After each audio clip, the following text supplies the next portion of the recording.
Well, greetings once again from St. Anthony of Padua. Greetings to all of those who are parishioners who are watching. Greetings to all of you who are not current parishioners who have sent me messages regarding these little podcasts or video casts we have done.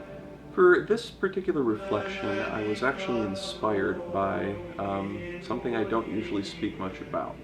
I try very, very hard to stay away from political topics. I try very, very hard not to try to take a partisan view of politics in general, although I have to freely admit I have my own opinions, as I'm sure we all do.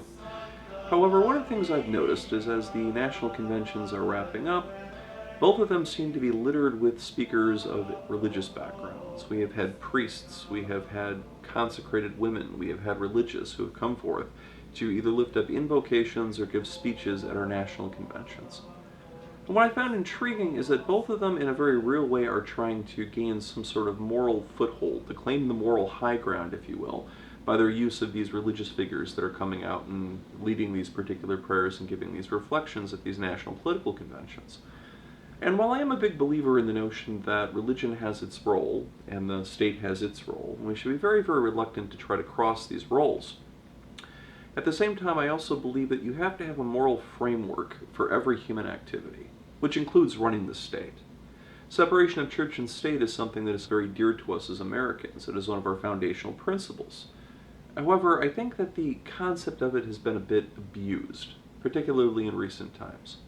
If one were to look at the founders of the country, if one were to read the writings of Hamilton, Jefferson, Adams, and whatnot, one begins to get the impression that the idea of having a separate church and a separate state, contrary to our current understanding of this, which is where we have to try to make sure that the ruling government doesn't fall under the sway of a religious body.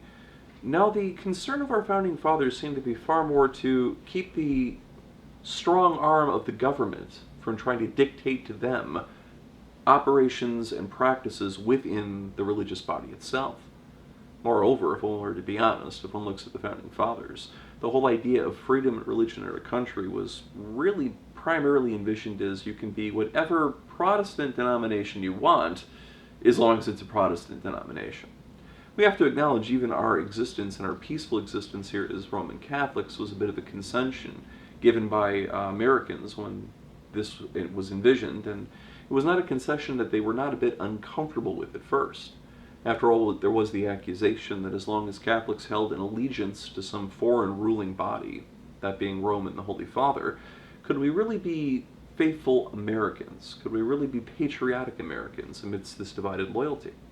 So, of course, I found it quite interesting that we now have religious sisters getting up and giving talks at not only one of the national conventions, but both of them in the same year. Furthermore, I was a bit taken aback by the contrast between these religious sisters who are giving these particular little speeches or invocations.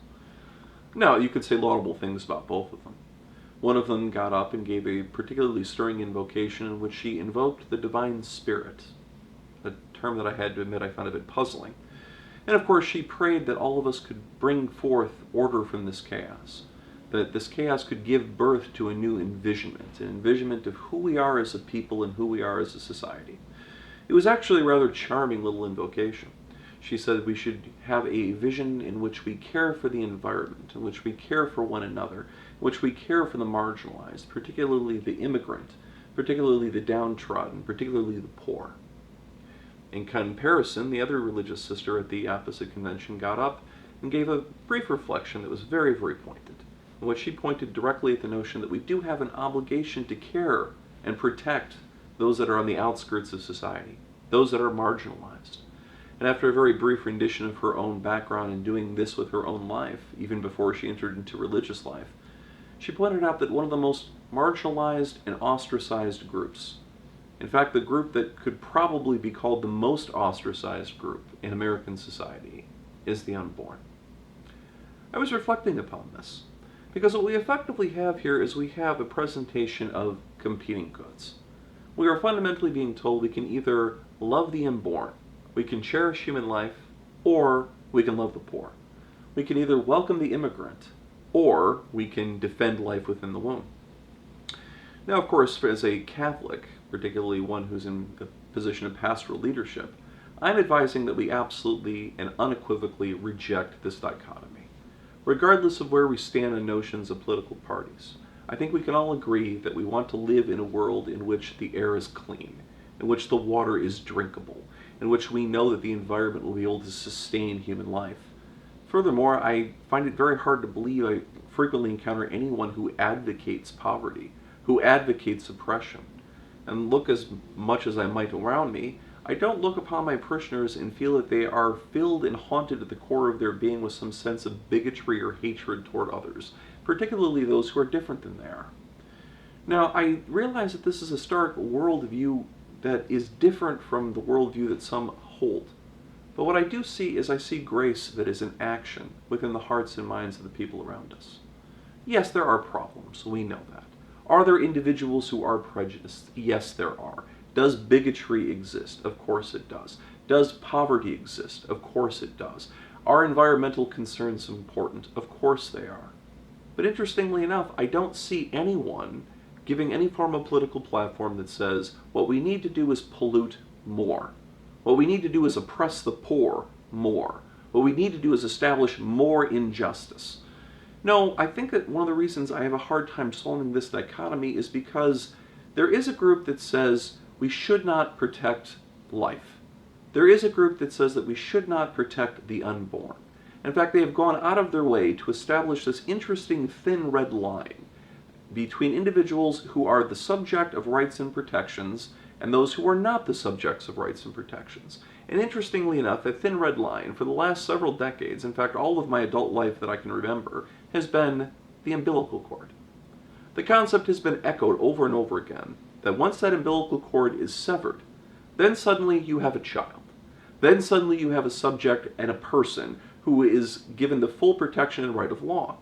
And I have to admit it's troubling that some political leaders, those who are running for office as we speak, are now beginning to challenge that thin red line.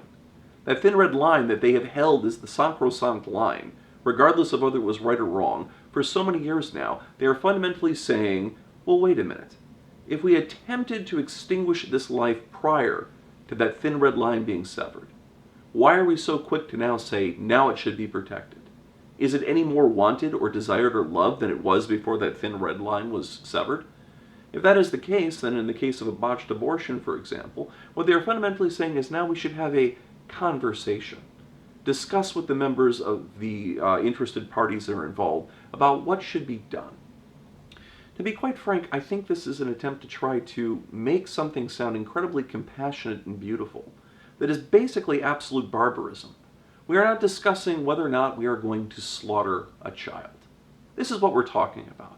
Whether it's expedient, whether it's desirable. This is a fundamental, intrinsic evil. It is an evil that has been condemned by the church, an evil that has been condemned by the catechism, an evil that has been condemned biblically. Yes, God has taught us that we must care for one another. Yes, He has taught us we must be our brother's keeper. But of all these interesting sins that seem to be ever present everywhere in humanity, the death and the blood of the innocent being spilled, especially for expediency, especially for greed, that is one that has been recorded in Scripture as crying out to heaven for vengeance. But no, we're going to hold this on the exact same level. Now, I'm not going to tell you how to vote. But I will tell you that there are moral ramifications for the decisions that we make. What are we putting our moral support behind? And what I would encourage all of you to do is prayerfully reflect upon that, especially in the upcoming elections. What are we supporting by our votes?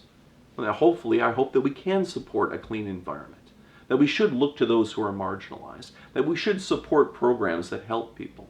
But I would suggest and beg us all to carefully consider our decisions and utterly reject this separation that tells us we can either love those that we see or we can love those that we cannot see.